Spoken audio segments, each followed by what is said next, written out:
Assalamualaikum warahmatullahi wabarakatuh. Bismillahirrahmanirrahim. Alhamdulillahi rabbil alamin. Wa bihi nasta'inu ala umurid dunya waddin. Wassalatu wassalamu ala asyrafil anbiya'i wal mursalin, Sayyidina wa habibina wa syafi'ina wa qurrati a'yunina wa maulana Muhammadin wa ala alihi wa ashabihi wa dhurriyyatihi ajma'in, amma ba'd. Ashhadu an la ilaha illallah wa ashhadu anna Muhammadar Rasulullah wa ufawwidu amri ilallah. Innallaha basirum bil ibad. Hasbiyallahu la ilaha illa huwa alaihi tawakkaltu wa huwa rabbul arsyil azim. Qala Allah ta'ala fi kitabihil karim hikayatan an nabiyillahi Musa alaihi salam. Rabbi syrah li sadri wa yassir li amri wahlul 'uqdatam min lisani yafqahu qawli. Para asatidzah, para ibu-ibu sekalian, hafizani wa hafizakunallah. Wabil khusus segenap pengurus Majelis Ta'lim ibu-ibu Masjid At-Taqwa, yang semoga pengurusnya dan jamaahnya selalu dalam naungan rahmat, barokah, perlindungan serta bimbingan Allah Subhanahu wa ta'ala. Amin, Allahumma amin, insyaallah. Dan tentu saya doakan semoga kemuliaan ibu-ibu sekalian selalu dijaga dan ditingkatkan terus oleh Allah Subhanahu wa ta'ala sebagai seorang muslimah, sebagai seorang istri, sebagai seorang ibu, dunia hingga syurga. Amin, Allahumma amin, insyaallah. Allahumma inna nas'aluka ilman nafi'ah wa rizqan thayyibah wa amalan mutaqabbala wa fatahallahu lana futuhal arifin. Allahumma inna na'udzubika min ilmin la yanfa' wa amalin la yurfa' wa qalbin la yakhsha' wa du'a la yusma'. Allahumma ati anfusana taqwaha wa zakkiha anta khairu man zakkaha anta waliyuha wa maulaha. Amin, Allahumma amin, insyaallah. Masih melanjutkan kajian kita tentang kitab Riyadhus Shalihin karya Al-Imam An-Nawawi rahimahullah rahmatan wasi'ah wa rahimallahu ulama al-muslimin. Qala al-muallif rahimahullahu ta'ala wa nafa'ana bihi wa bi'ulumihi fid dharain amin. Bismillahirrahmanirrahim. Wa an Abi Hurairah, dan diceritakan dari Abi Hurairah radhiyallahu anhu. Betul nggih hadis pertama, betul nggih? Hadis pertama. Betul nggih. Qala, beliau berkata, jaa, datang siapa, rajulun, seseorang, ilan nabiyyi, kepada nabi kita Muhammad sallallahu alaihi wasallam. Abu Hurairah ini saya sering ulang-ulang mungkin untuk mengingatkan saja, karena kapan hari itu sempat ada di media sosial itu anak muda yang mengatakan Abu Hurairah itu dengan tuduhan-tuduhan yang tidak baik, sehingga ya intinya membenci Abu Hurairah radhiyallahu anhu. Dalam hadis Sahih Muslim sependek yang saya pernah ngaji, itu pernah Abu Hurairah radhiyallahu anhu itu sowan kepada Nabi kita Muhammad sallallahu alaihi wasallam mengadukan tentang ibunya yang tiap hari lah itu mencaci maki Rasulullah Muhammad sallallahu alaihi wasallam. Abu Hurairah enggak tahan. Beliau sowan kepada Nabi kita Muhammad sallallahu alaihi wasallam mengatakan ummah, ibuku wahai Rasulullah. Kata Nabi, au kama qala, ini mafhum riwayat, ada apa dengan ibumu? Doakan ibu saya dapat hidayah ya Rasulullah. Karena tiap hari memaki-maki Rasulullah Muhammad sallallahu alaihi wasallam. Maka Nabi mengangkat tangannya sambil berdoa, Allahumma hdi umma Abi Hurairah. Ya Allah, berikanlah hidayah kepada ibunya Abu Hurairah.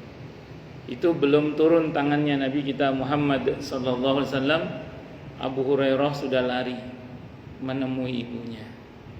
Ternyata ibunya sedang mandi.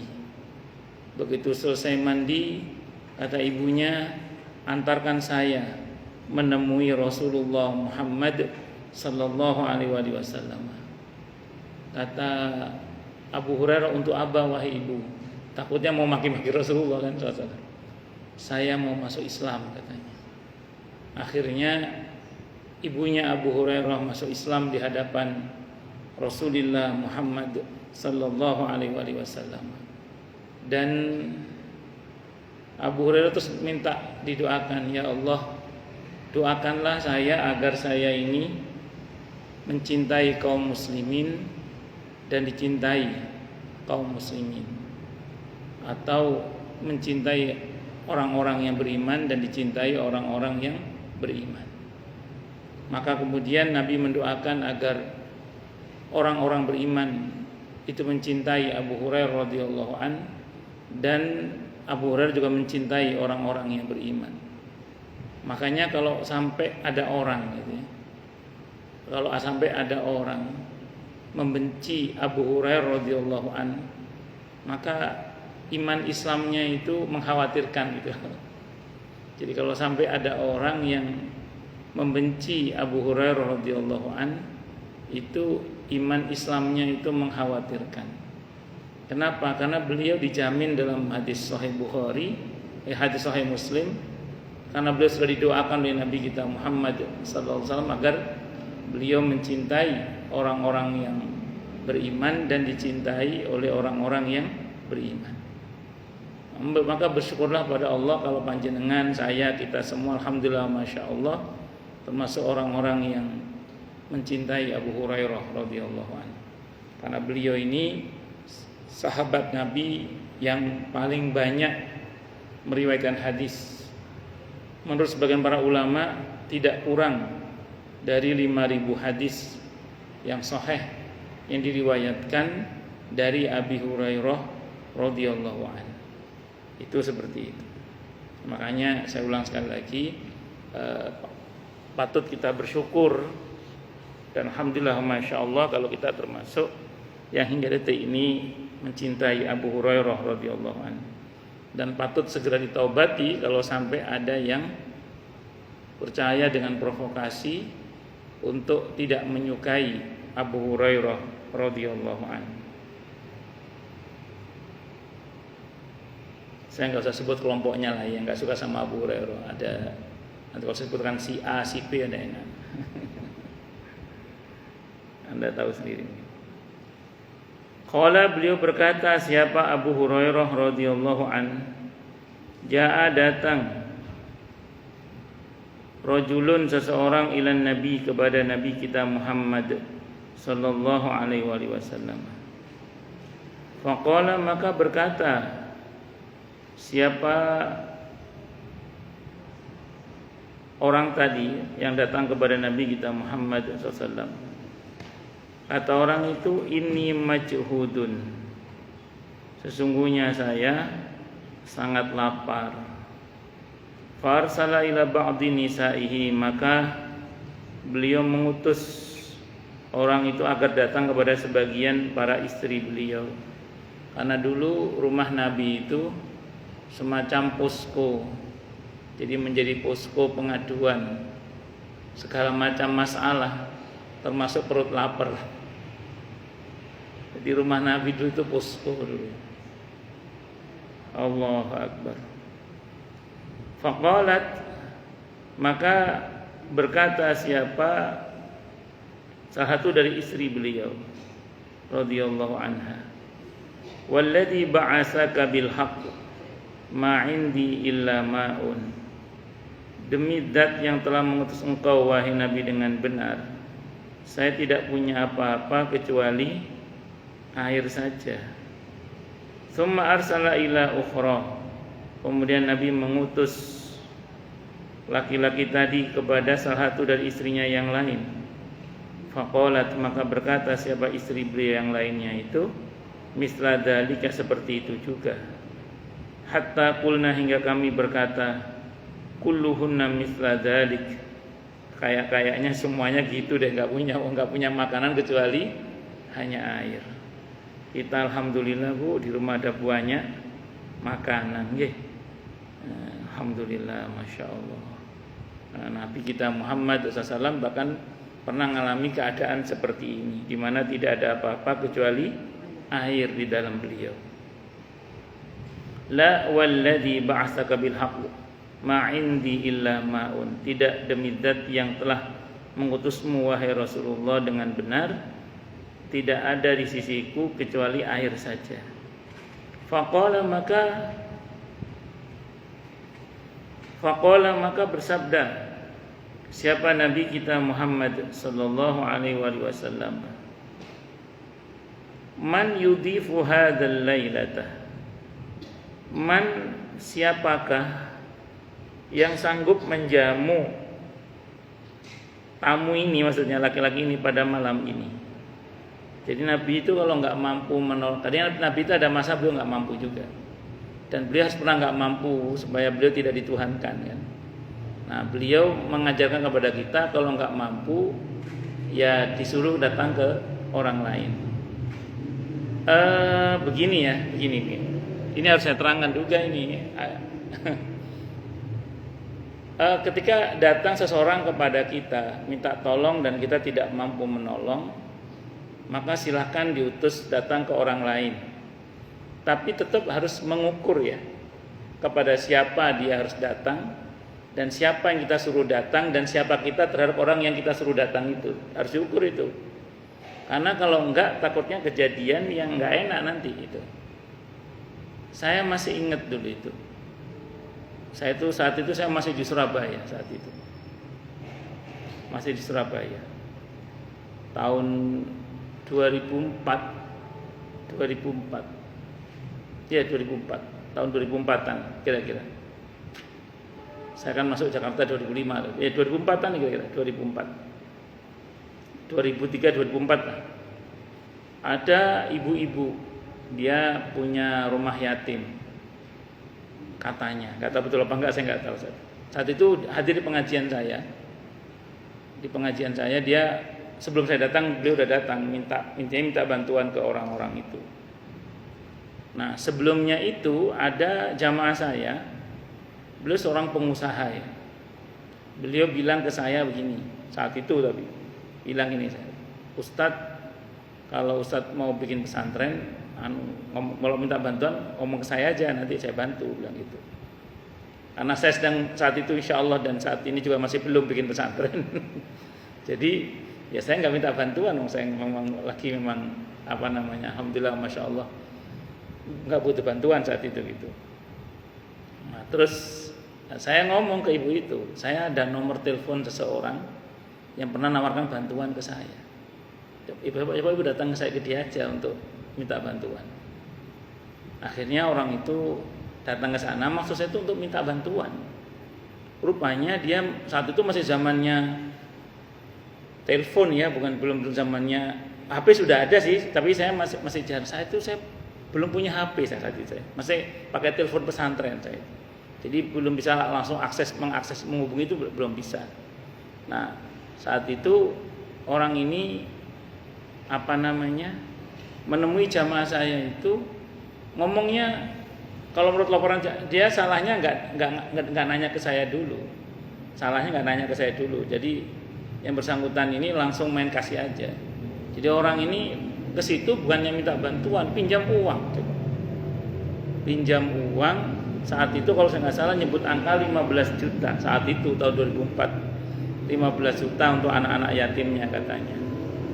Terus katanya disuruh saya pinjam uang itu, disuruh saya katanya. Terus sudah gitu buktinya ini mobil saya pinjam, saya dipinjam mobilnya Ustaz Subhan katanya.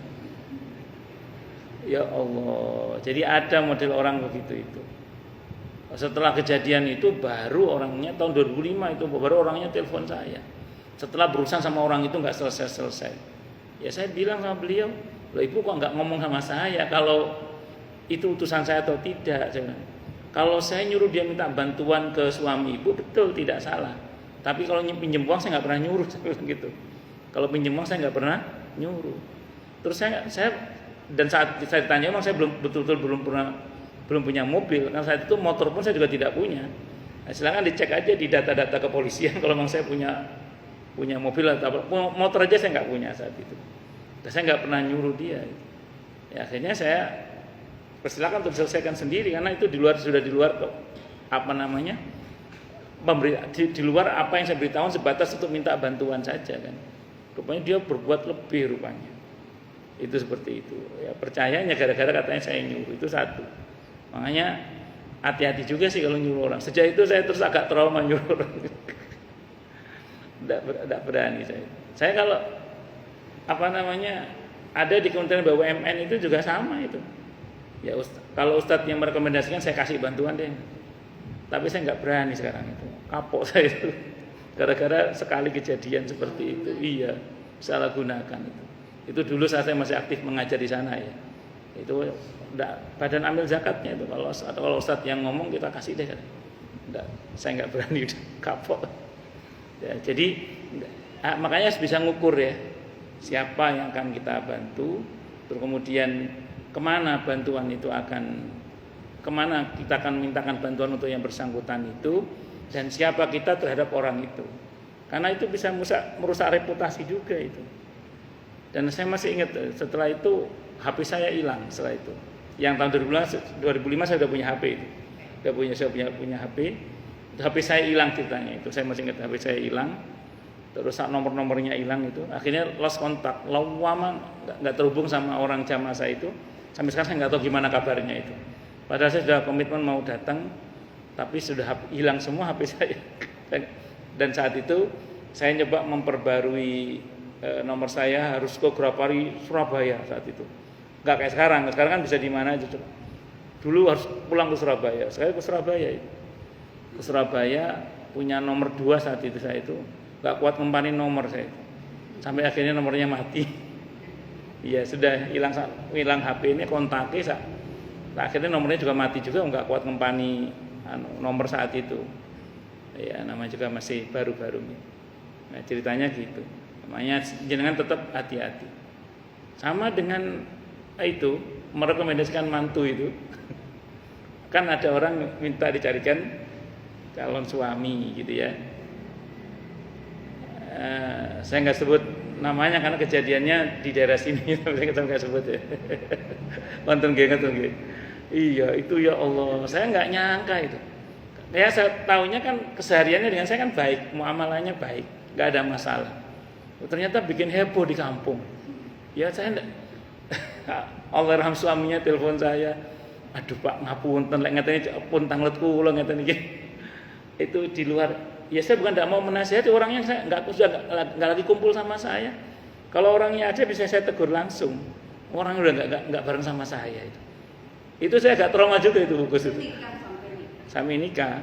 Saya memperkenalkan, saya pertemukan karena saya tahu orangnya baik. Yang cuma saya kumpul agak lama. Orangnya yang saya tahu baik orangnya gitu. Ya setelah punya anak 2 Gus ya, setelah punya anak 2 baru bermasalah itu. Setelah punya anak 2 saya nggak tahu kan kalau ternyata bla bla bla itu. Itu makanya saya sekarang kadang ada orang yang ke saya nanya minta karyawan atau pembantu, kadang mikir-mikir juga saya itu. Karena kalau saya ngomong gitu, orang pasti melihatnya saya. Tapi sekarang saya sering gini, kalau terpaksa misalnya, jangan lihat saya ya, lihat orangnya aja. Jangan lihat saya. Anda terima, tolak, tidak apa-apa, tidak usah lihat saya bilang gitu. Karena kalau melihat saya nanti orang nggak pakewo sama saya, tidak enak itu. Makanya harus hati-hati, harus hati-hati. Nah, jadi sejak itu saya nggak berani, saya nggak berani kalau nggak betul gitu ya, nggak berani. Iya, itu seperti itu. Allahu Akbar.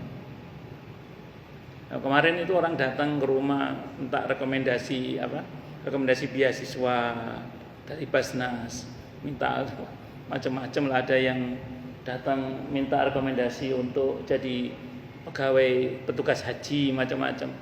Itu kan harus ada tanda tangan tokoh masyarakat setempat kan. Itu. Nah, itu kan saya mesti mikir iki anak isopo dhisik.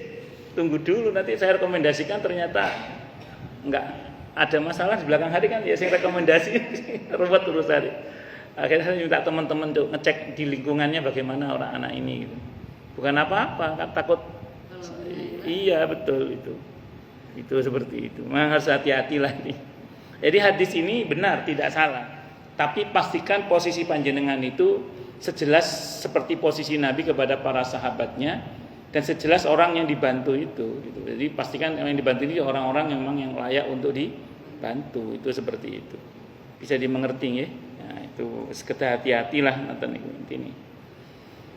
Nah, seperti itu. Dan saya kira tidak hanya saya ya, beberapa kawan-kawan ustadz juga mengalami hal yang serupa itu. Bahkan ada yang lebih parah lagi, bahkan ada yang kepotokan. Saya punya teman Imam Masjid Al Azhar yang dulu, ya, bukan sekarang yang dulu, yang Cakap Permai ya, yang dulu, Ustadz Ali Imron namanya itu.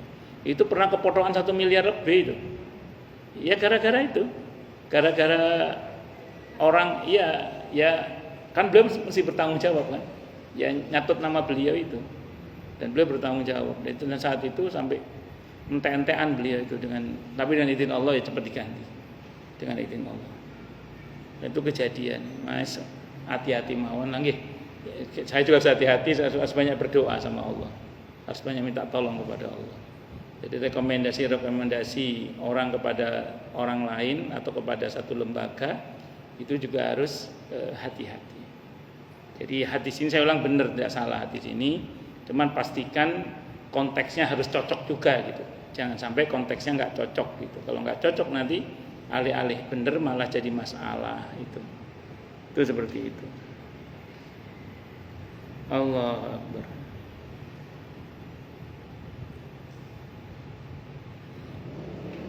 Terus kemudian faqala rajulun minal ansor, maka berkata seorang lelaki dari kalangan ansor, ana ya Rasulullah, saya wahai Rasulullah. Fantalaqa bihi ila rihlihi, maka dia pun berangkat kembali kepada istrinya, kepada keluarganya.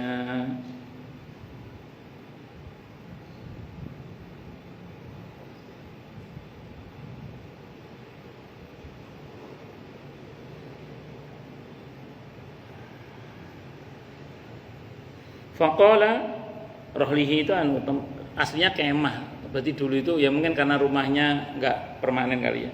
Jadi sampai maka berangkatlah dia bersama sahabat tadi itu, orang tadi itu ke rumahnya. Faqala maka dia berkata limraati kepada istrinya, akrimi dhaifa Rasulillahi sallallahu alaihi wasallam. Muliakanlah tamu Rasulullah Muhammad sallallahu alaihi wasallam. Wa fi riwayat dan riwayat yang lain qala limraati hal indaka syai'un. Maka berkatalah sahabat tadi kepada istrinya, apakah hal indaki, apakah kamu memiliki sesuatu? Hal indaki syai'un, apakah ada sesuatu di sisimu? Qalat, maka berkata siapa istrinya, la illa qutu sibyani, tidak ada mas kecuali makanan anakku, ya makanan pokok anakku, karek panganan yang arek-arek iku mas.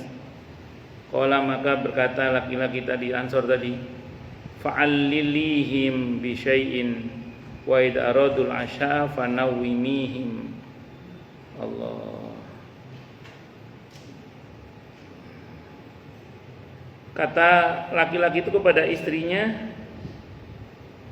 ini saking mau, yaitu tadi walaupun mereka kekurangan tapi masih mau berbagi, masya Allah. Hiburlah mereka dengan sesuatu. Dan bila mereka ingin makan maka tidurkanlah mereka. Bila tamu kita nanti masuk maka padamkanlah lampu itu dan perlihatkanlah bahwa seakan-akan kita ikut makan. Allah. Oh tunggu dulu nanti. Tidak apa-apa nanti. Nanti saya terangkan, tenang aja. Wa idza dakhala dhaifuna fa'atfi'i asiraja. Kalau nanti tamu kita masuk, matikanlah lampu, wa arihi anna naqul dan tampakkanlah kepadanya bahwa seolah-olah kami ini ikut makan. Faqa'adu akala dhaifu.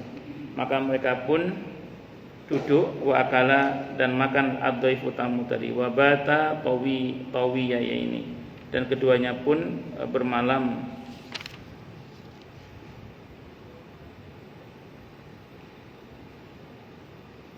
dalam keadaan lapar. Falamma asbaha, suami istri tadi maksudnya lapar. Falamma asbaha, maka ketika waktu subuh ghadan, keesokan harinya, ala nabi ghada, mereka berjalan ala nabi, menemui nabi kita Muhammad SAW. Ketika subuh menghadap kepada nabi lagi. Faqala, maka nabi bersabda, laqad ajiballahu min sani'ikuma bidhaifikuma lailata. Sungguh Allah telah merasa takjub, sungguh Allah merasa takjub. Allah bangga banget, senang banget dikarenakan perbuatan kalian berdua terhadap dua tamu kalian berdua tadi malam itu. Jadi sikap orang ini dipuji oleh Allah Subhanahu wa taala. Hadisnya muttafaqun alaih Bukhari Muslim. Saya mau terangkan Bu ya, begini. Dolim Bu, kalau istrinya nggak terima. Jangan Mas, ini hak anakku, aku tidak mau. Berarti haknya harus dipenuhi, harus istri dulu, baru tamu. Tapi ini istrinya merelakan. Dan masih ada solusi yang bisa diupayakan untuk anaknya supaya terhibur dan teralihkan, sehingga kemudian tidak harus menderita lah. Satu. Yang kedua, ini kasusnya insidentil, nggak tiap hari begini. Nah, tapi perbuatan rela mendahulukan orang lain dalam masalah duniawi itu, hingga dengan mengorbankan diri dan keluarganya, dengan catatan seluruh keluarga nggak ada masalah loh ya. Ini frekuensinya memang sama berarti keluarganya. Maka silahkan. Tapi ini akan lain ceritanya kalau iman istrinya beda sama iman suaminya gitu. Suaminya kan rajin ngaji, istrinya nggak pernah ngaji. Beda nanti kata-katanya itu. Karena memang tidak semua itu bisa seperti ini. Maaf ya, tidak usah jauh-jauh lah misalnya. Ustadz misalnya, tidak semua ustadz istrinya juga sama dengan ustadznya. Pikirannya, perihal berkorban loh ya, perihal membantu misalnya. Tidak semua kiai bahkan, mohon maaf, bahkan sekelas ulama misalnya, itu tidak semua frekuensinya sama. Ada yang sama dan banyak yang sama insya Allah ya. Namun ada yang juga tidak sama. Itulah kenapa rahasianya banyak ulama tidak pernah ngajak istrinya itu ya, karena lah, ya kan seperti itu diantaranya itu. Nah, satu. Yang kedua, urusan dakwah keluarga. Kalau nanti dicampur aduk, nanti jamaah malahan nggak bagus. Bukan karena apa, khawatirnya nanti malah nggak dapat ilmu. Itu seperti itu. Ya, contoh yang paling nyata, gara-gara pengaruh istri di masyarakat yang melihat istrinya akhirnya banyak yang tidak beriman kan? Siapa itu? Kaumnya Nabi Nuh. Siapa lagi? Kaumnya Nabi Lut itu. Itu kan gara-gara ulah istri yang ikut campur dalam dakwah suaminya. Terus kemudian kita itu udah saya jauh-jauh lah. Saya tahun 2012 itu umroh. Pembimbingnya itu 2 orang ustadz itu ngajak istri dan anaknya. Itu klesik-klesik jamaah itu saya dengar. Saya kan jamaah juga kan. Saya bukan ustadz pembimbing, saya kan jamaah saya. Saya alhamdulillah masya Allah 4 kali umroh itu jamaah terus, nggak pernah bimbing. Dibimbing terus, mau gratisan terus. Alhamdulillah masya Allah. Sokongane wong akeh. Jadi terus itu klesik-klesik jamaah itu ngerasani. Ustaz tuh gimana sih kok sama istrinya terus? Ustaz gimana? Ngerti nggak maksudnya ya? Ya itu, itu efek dari kalau istri dilibatkan dalam kegiatan dakwah kadang begitu. Jadi nggak selalu baik. Walaupun ada yang baik tapi tidak selalu. Makanya ada beberapa ulama kita itu yang sengaja bahkan ketika haji pun itu tidak mau bareng sama istrinya. Istrinya haji tapi sendiri nanti, dia sendiri. Kenapa? Karena takut jidal. Wong di rumah aja sering detail kono pemainnya. Udah ya, dan macam-macam itu. Makanya saya itu masih ingat itu. Dalam satu sesi kajian yang ada tanya jawabnya, ya kayak di Pondok Kopi saat itu kajian. Saya ngajak istri saya. Terus begitu pulang kata istri saya, "Wis kayak gitu aku gak melok maning ya."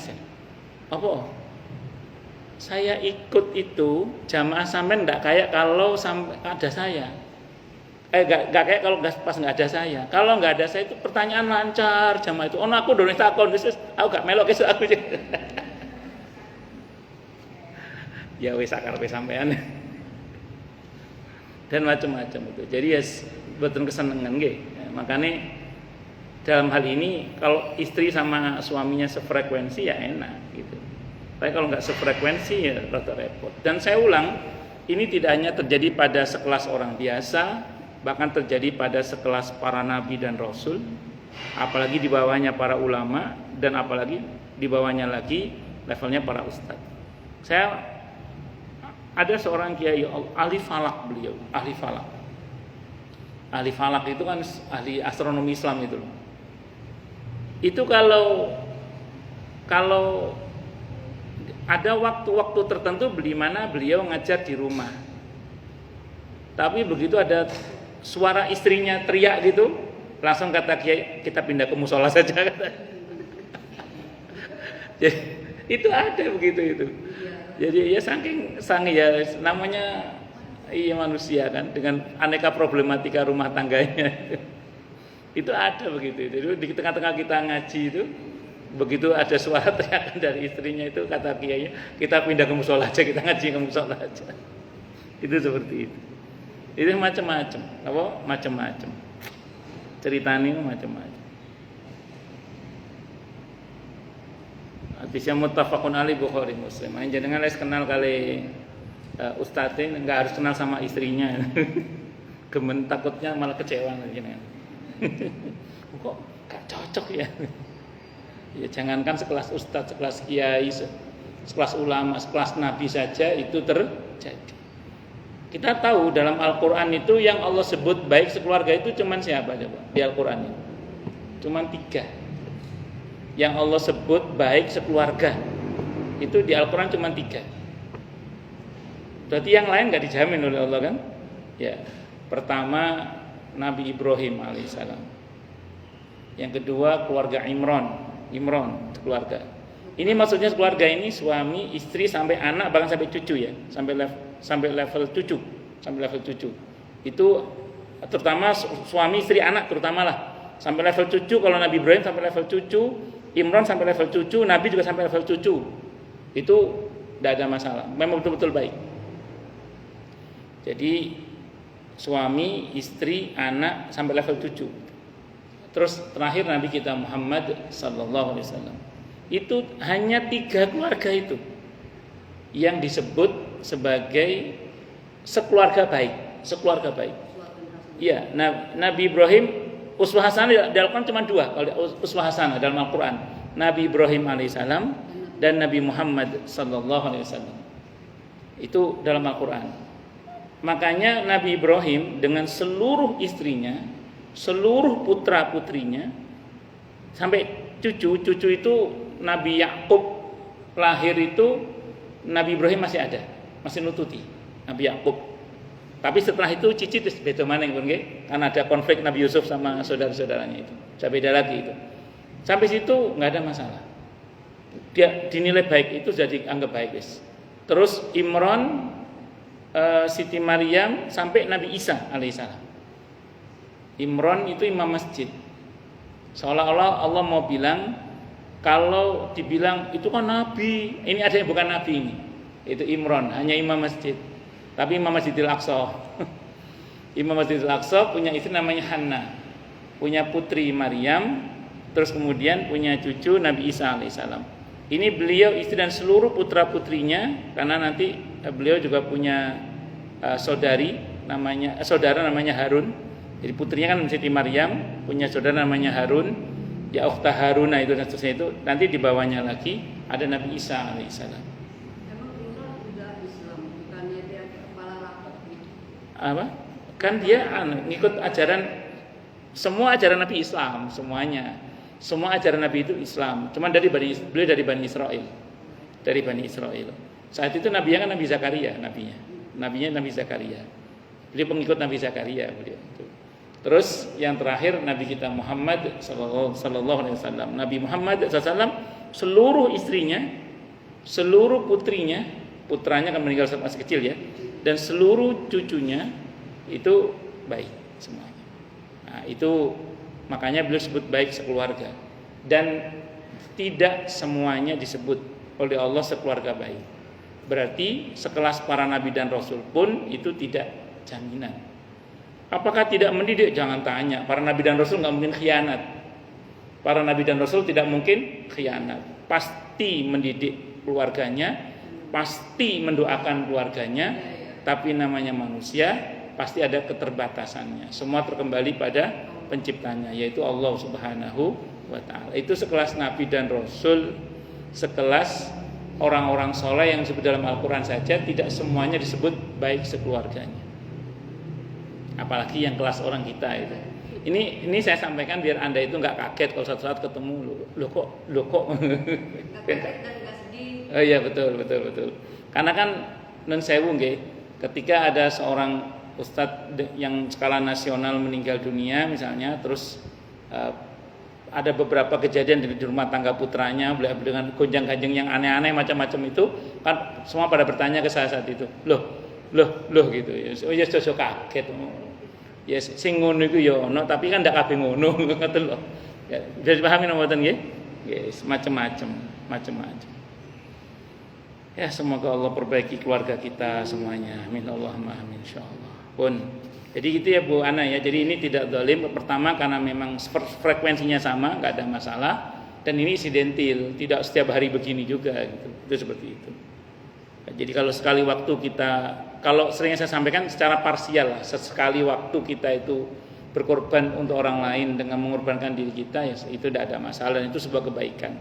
Bahkan Allah memuji hal itu. Sebenarnya yang Allah puji itu intinya satu ya, ketaatannya itu. Mentaati perintah Rasulullah untuk menghormati tamu Rasulullah Muhammad sallallahu alaihi wasallam. Itu yang dipuji oleh Allah sebenarnya. Insyaallah.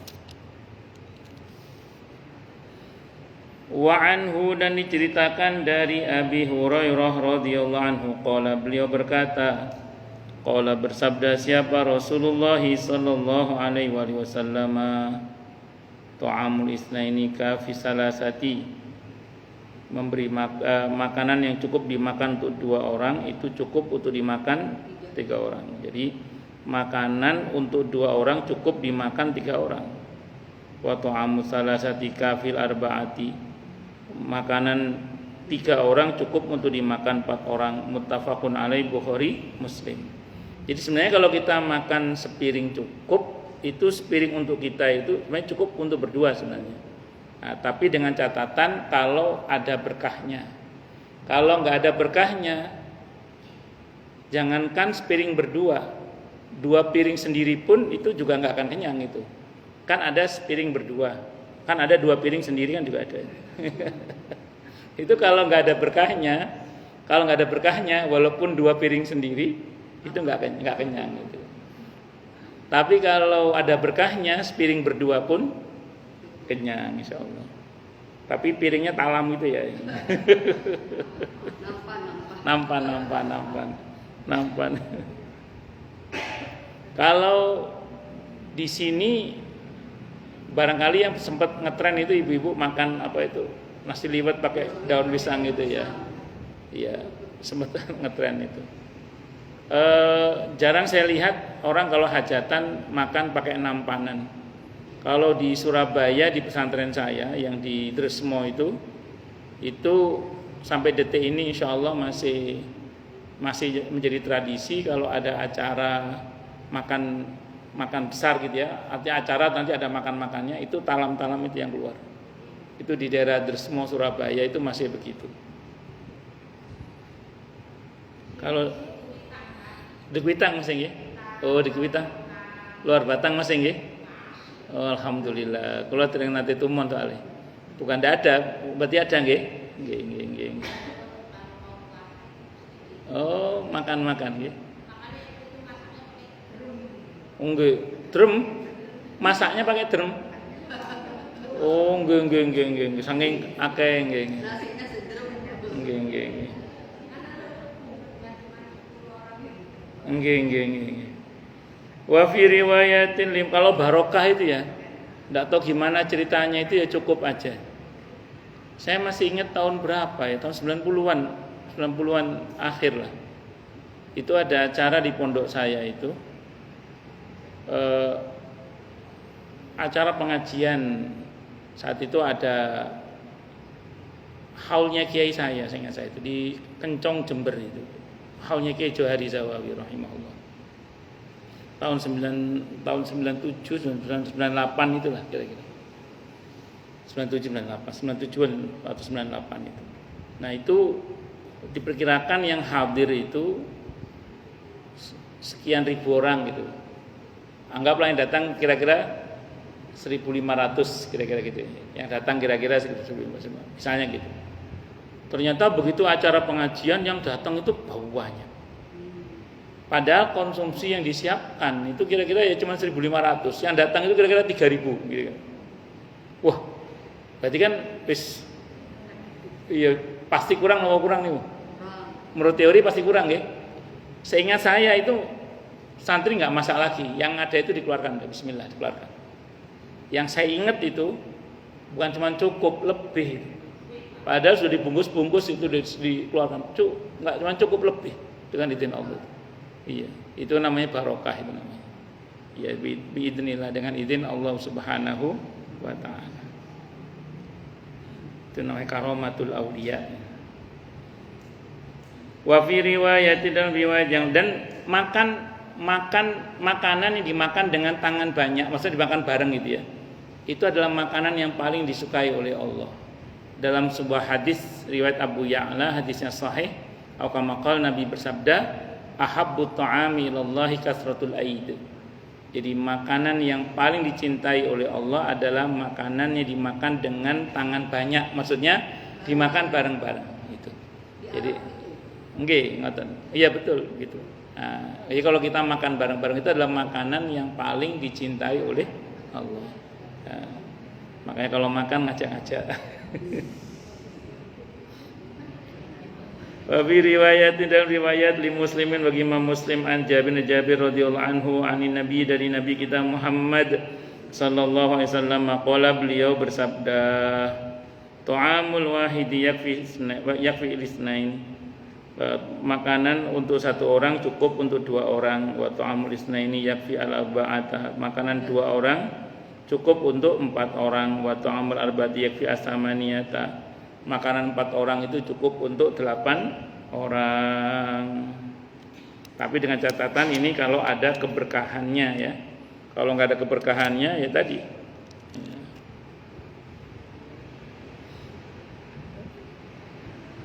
Tapi bukan seperti ratapan para jomblo itu ya. Saya terharu melihat dia makan sepiring berdua, sementara saya 2 piring sendiri.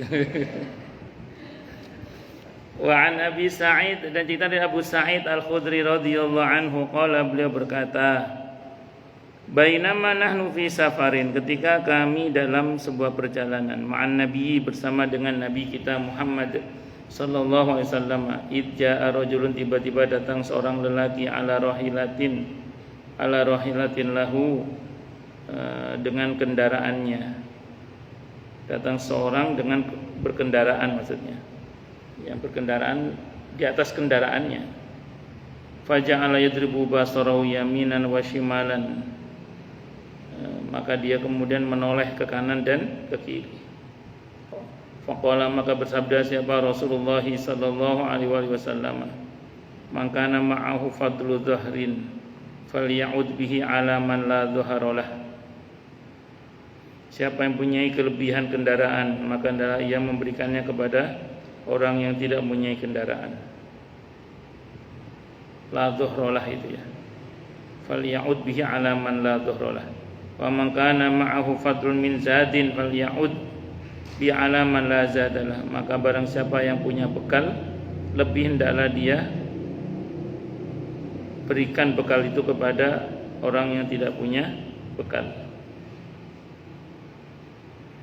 Fadzakara min asnafil mali ma dzakara hatta ra'ayna annahu la haqqa li ahadin minna min fadlin. Kemudian beliau menyebut berbagai macam harta sehingga kami merasa seakan-akan tidak ada hak bagi salah seorang di antara kami untuk mempunyai kelebihan. Hadisnya riwayat rawahu Muslimun, hadisnya riwayat Muslim.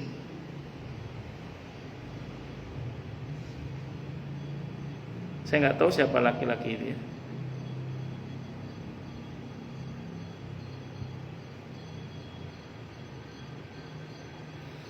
Mungkin orang yang bingung, tidak tahu mau minta bantuan atau apa mungkin. Terus Nabi menangkap gelagat itu sambil berpidato kepada para sahabat yang punya kelebihan kendaraan, berbagi dengan temannya yang tidak punya kendaraan. Yang punya kelebihan bekal, berbagi dengan temannya yang tidak punya atau kekurangan bekal. Itu seperti itu. Makanya kalau jenengan anak-anak ada acara atau yang anaknya di pesantren ya, itu kalau kita datang jenguk anak di pesantren itu di samping ini buat kakak atau buat adik, nah, ini buat teman-temannya. Usahakan terus di samping latihan untuk berbagi ya, dan memang sepatutnya begitu gitu. Kan kadang kalau kita penjengukan di pesantren itu Mutiva itu kan tidak semua anak sedang dijenguk juga hari itu kan itu. Ya ada yang lihat dari atas itu lihat temannya dijenguk, kadang hati itu miris gitu. Nah, bagaimana kalau itu anak kita gitu. Makanya kalau bisa ya dilebihkan. Jangan dipaskan tapi dilebihkan. Itu seperti itu ya, Bang. Uang juga sama, ini sebagian ini untuk adik atau kakak, terus ini kelebihan ini mungkin mau berbagi dengan temannya, ini ada kelebihannya. Itu seperti itu. Diajarilah mereka untuk punya kepekaan terhadap sekitarnya. Ya tentu semampunya. Karena semua harus ada ilmunya, nggak boleh sembarangan juga. Itu seperti itu. Karena kadang anak kalau nggak diajarin nanti bisa kebablasan, terlalu royal sampai dia sendiri nggak punya.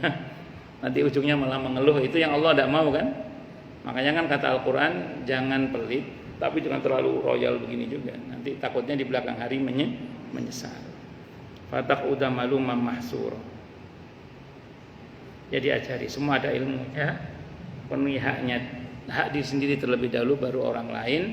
Dan kalaupun misalnya dengan terpaksa mengurangi hak kita, ya harus dengan persiapan mental agar jangan sampai mengeluh tadi itu.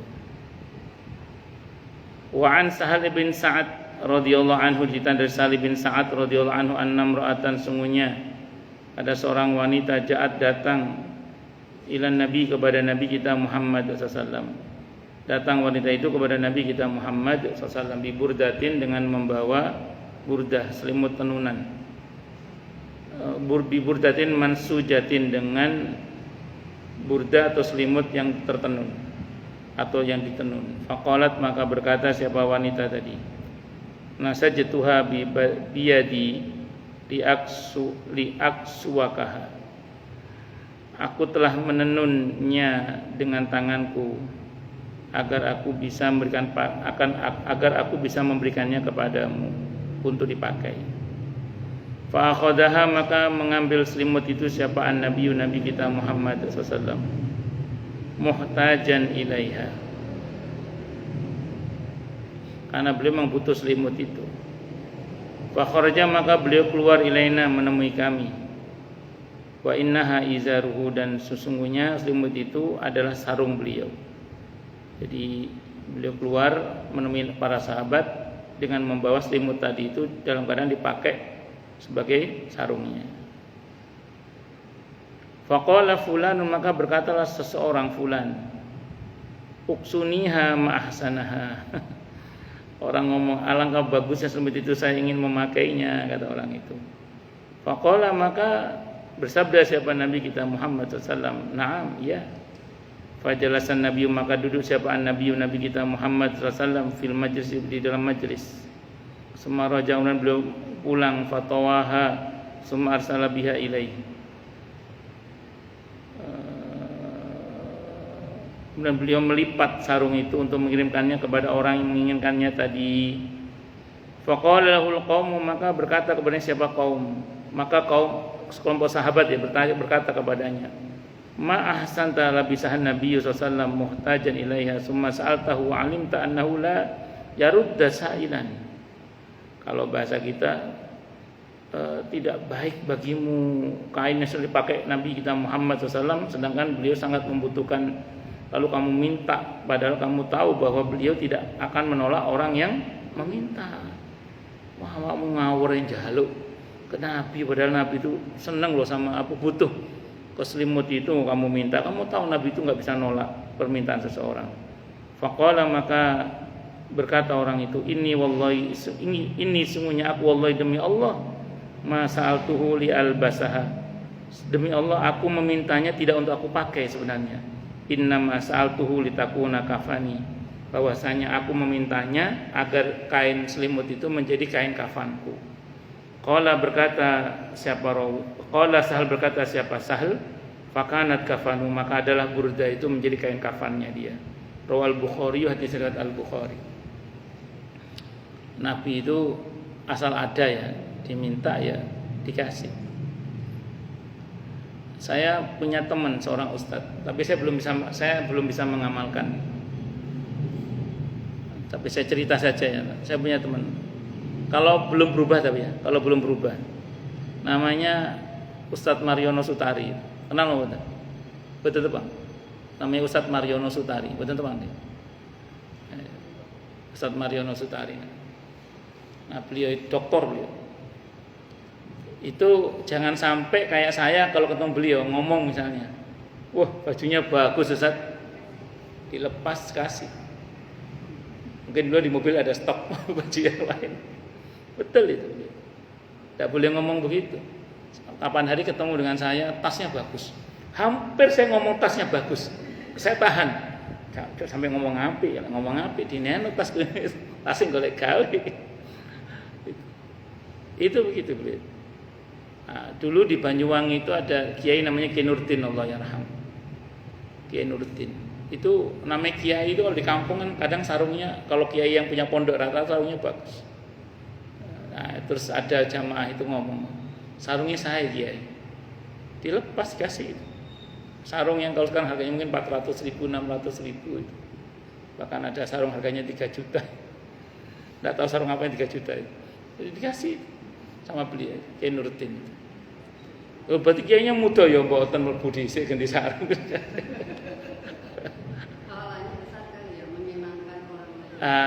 Ya mungkin mengamalkan hadis ini. Saya bilang enggak semua orang sanggup ini. Enggak semua orang sanggup. Saya termasuk yang belum sanggup ini. Kalau saya ditanya, loh kok sama kok enggak gitu ya? Karena saya Muhammad Subhan, bukan Muhammad Rasulullah. Ya, kalau ada hadis-hadis begini ini yang kita tangkap spiritnya, spiritnya. Apa spiritnya itu? Dermawan. Nah, kenapa? Dermawan. Ya sesuai dengan kemampuan kita. Wong kedermawanannya Rasulullah Muhammad SAW yang bisa kita contoh spiritnya. Kalau persisnya nggak bisa kita, dan nggak boleh. Kedermawanan Nabi kita Muhammad SAW itu yang kita contoh spiritnya. Menyamainya nggak mungkin dan tidak boleh juga. Kan yang boleh diantara para sahabat Nabi untuk mensedekahkan seluruh hartanya di jalan Allah cuma siapa itu? Abu Bakar As-Siddiq radhiyallahu anhu. Sependek yang pernah saya pelajari itu yang boleh 50% itu hanya Abu Bakar, Sayyidina Umar sama Sayyidina Utsman Ibn Affan radhiyallahu anhu. Itu terus sisanya itu sepertiga aja udah. Sekelas Sa'ad ibn Abi Waqqas radhiyallahu anhu, seorang yang mujabud da'wah, yang kalau doa langsung kabulkan doanya cash. Sa'ad ibn Abi Waqqas itu ada orang buta didoakan langsung melek. Ada orang lumpuh didoakan langsung jalan. Itu Sa'ad ibn Abi Waqqas radhiyallahu anhu. Itu saja sekelas beliau itu minta mau izin mensedekahkan seluruh hartanya jalan Allah, tidak boleh. Mentok berapa? Sepertiga total harta, tidak boleh seluruhnya. Nah, makanya ada hal-hal dari Nabi kita Muhammad SAW, kita hanya bisa meniru spiritnya, tapi kita tidak boleh ngeplek persis. Di samping nggak mungkin ya, Ngeplek ke situ enggak mungkin dan enggak boleh juga. Enggak boleh juga. Itu seperti itu. Wallahu a'lam bishawab. Itu seperti itu. Ada hal-hal yang memang kita tidak boleh gitu maksudnya itu.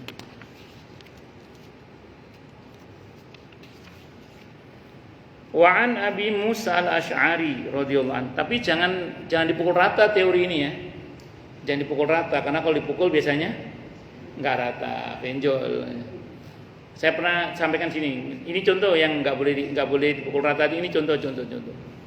Ada sebagian kawan ustadz itu ngomong ke jamaahnya gini. Jangan salat duha tiap hari. Karena Rasulullah Muhammad SAW tidak salat duha tiap hari misalnya gitu. Terus apalagi yang Rasulullah nggak tiap hari itu dilarang oleh beliau. Itu mohon maaf ya, itu pemahaman yang kalau nggak boleh dibilang keliru kurang tepat lah. Kenapa demikian? Karena begini, sependek yang saya pahami tapi ya, apa-apa yang sudah final di masa Rasulullah Muhammad SAW bahwa hukumnya sunnah, maka tidak apa-apa kita kerjakan tiap hari. Yang dulu di masa Nabi memang sengaja ditinggalkan karena jangan sampai itu dianggap wajib. Paham nggak? Ya. Nah, itu aja sih sebenarnya. Contoh. Tarawih tiap malam di masjid. Apakah Nabi melakukannya? Tidak. Nabi tidak tarawih tiap malam di masjid. Tidak. Pertanyaan berikutnya, sahabat di masa Sayyidina Umar mengerjakan tarawih tiap malam di masjid. Berarti apa itu? Berarti sudah final hukumnya sunnah. Dikerjakan tiap malam nggak ada masalah. Karena alasan Nabi tidak keluar di masjid tadi itu karena beliau khawatir kalau ini diwajibkan. Paham gitu? Nah itu diantaranya.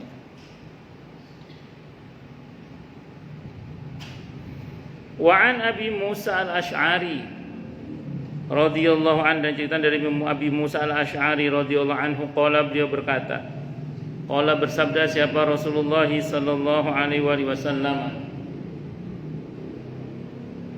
Apa sabdanya? Innal asy'ariyin idza armalu fil ghazwi aw qalla ta'amu 'iyalihim bil madinati jama'u ma kana 'indahum fi thawbin wahidin summa qatasamuhu bainahum fi ina'in wahidin bisawiyati fahum minni wa ana minhum, muttafaqun alaihi, Bukhari Muslim.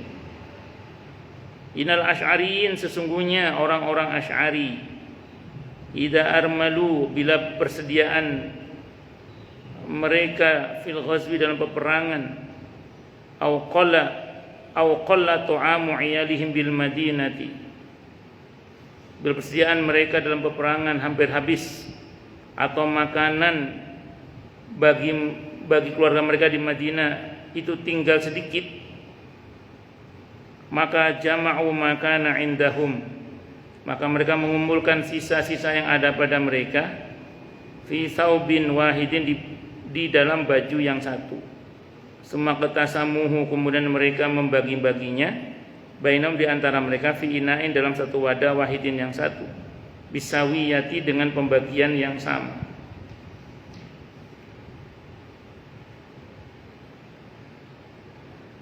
Fahum, maka mereka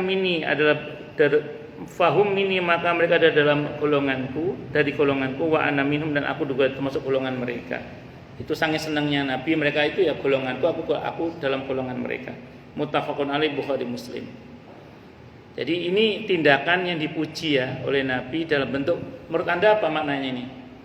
Gotong royong sama silaturahim.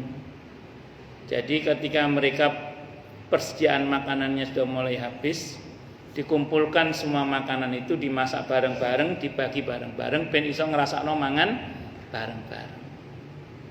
Itu contoh sederhana nggih.